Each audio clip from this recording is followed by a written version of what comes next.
wandering the cosmos, collecting power stars, beating Bowser, and saving the princess. Mario does it all in Super Mario Galaxy. Often recognized as one of the greatest Mario platformers ever made, Super Mario Galaxy takes the standard Mario adventure and blows it up to a whole new level. Mario in space.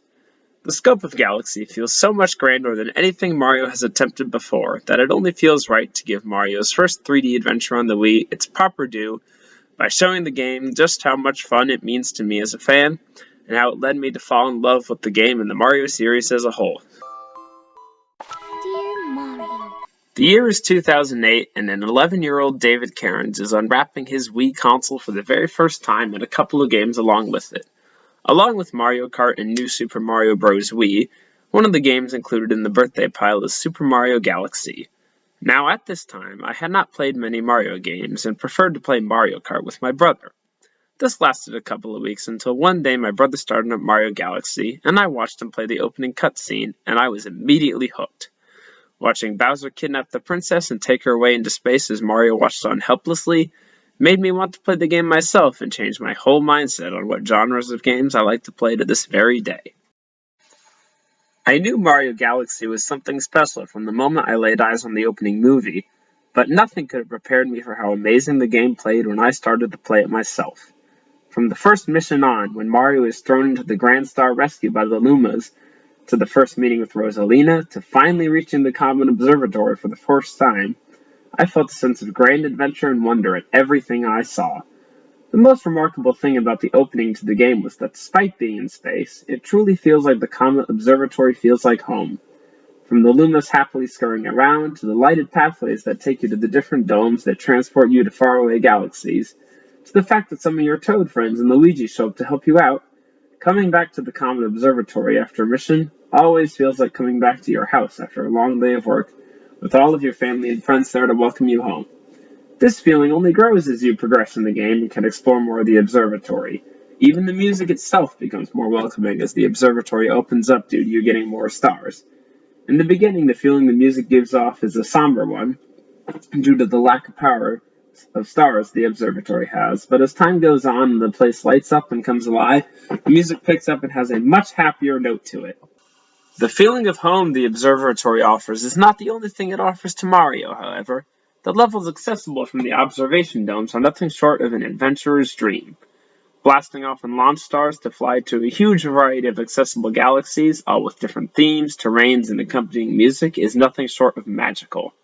In one dome alone, the galaxies you fly to include a kingdom of bees, a galaxy home to a massive dino piranha, a manta ray surfing course with penguins as the coaches, and a planet filled with flip switch panels. All of these unique challenges are presented to you right at the beginning of the game, as this is only the first dome of the game. The adventure feeling of wonder at seeing these challenges is unparalleled, and almost makes you forget the danger lurking from Bowser. But just when you do forget, the game reminds you that you're on a mission, for when you collect enough stars, an enemy base in the region will appear. When this happens, the music changes to remind you of the impending danger and challenge you will face. Instead of being lighthearted and happy, the music turns serious to help you get in the proper mindset to face down your enemy. Speaking of your enemy, most boss fights in the game fall into one of two categories: Bowser and his minions, and bosses that just live in those galaxies. The fights involving bosses that live in the galaxies are some of the most creative Mario bosses the 3D Mario series has ever seen. Only in this game do you fight a piranha plant dinosaur, a giant space spider, a dangerous spinning top, and a giant angry ice skull king, just to name a few. The creativity in these bosses is off the charts. However, nothing compares to the epic feeling of fighting Bowser and his minions. The feeling of danger and intensity when fighting to steal the Grand Stars back from Bowser and Bowser Jr. is off the charts, especially on seeing the length the two antagonists take to defend their stolen stars. For Bowser Jr., he tries to take you down using a giant robot, an airship, and King Caliente himself, one of the earlier bosses from a different galaxy who is reborn. Bowser chooses to fight you himself in an epic 3-phase fight after you conquer a gauntlet of a level to even get to him.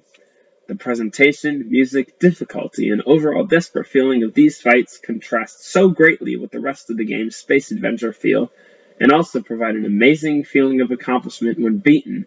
realizing that you are getting closer and closer to your goal. And what is that goal, you may ask? Well, once you collect enough power stars, the Comet Observatory will be able to fly as a starship once more, and the final showdown in Bowser's Galaxy at the center of the universe awaits. After a long period of adventuring through space and battling Bowser and his minions, you finally collect 60 power stars and take them back to the Comet Observatory, which allows the ship to be fully charged and ready to fly as a starship again.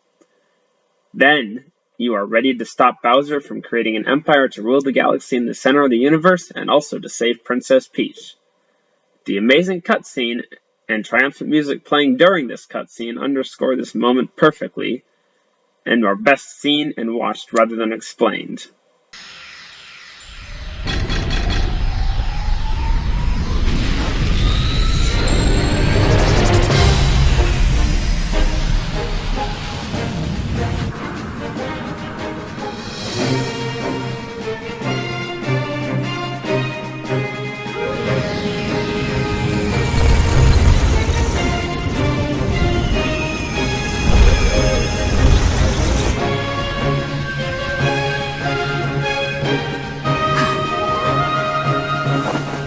Go, Mario!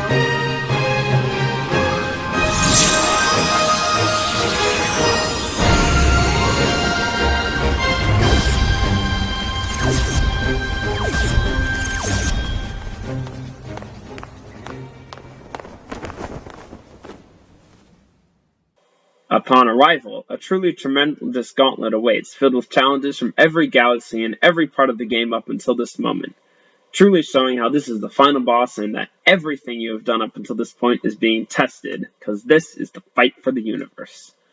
Once you pass through this gauntlet, all that stands between you and Princess Peach is Bowser himself, and he is more angry and dangerous than ever. With updated attack patterns and a fight that switches between 3 different planets, along with a truly intense score narrating the fight, this fight has the climactic feel any final boss needs, as if the very universe is at stake and will fall into despair and ruin if you lose. However, this does not happen, as once the fight is won, Bowser is defeated and slowly starts to sink into the lava of his unfinished galaxy. As this happens, you bring the final Grand Star back to the Comet Observatory and begin to fly back with Princess Peach, ready to head back home for the final time. But little do you know that one more danger has yet to pass, as Bowser's unfinished galaxy collapses and forms a supermassive black hole that pulls you, Peach, and the entire Comet Observatory closer and closer to it. Is this the end for you and everything you and Rosalina have worked for after all this time?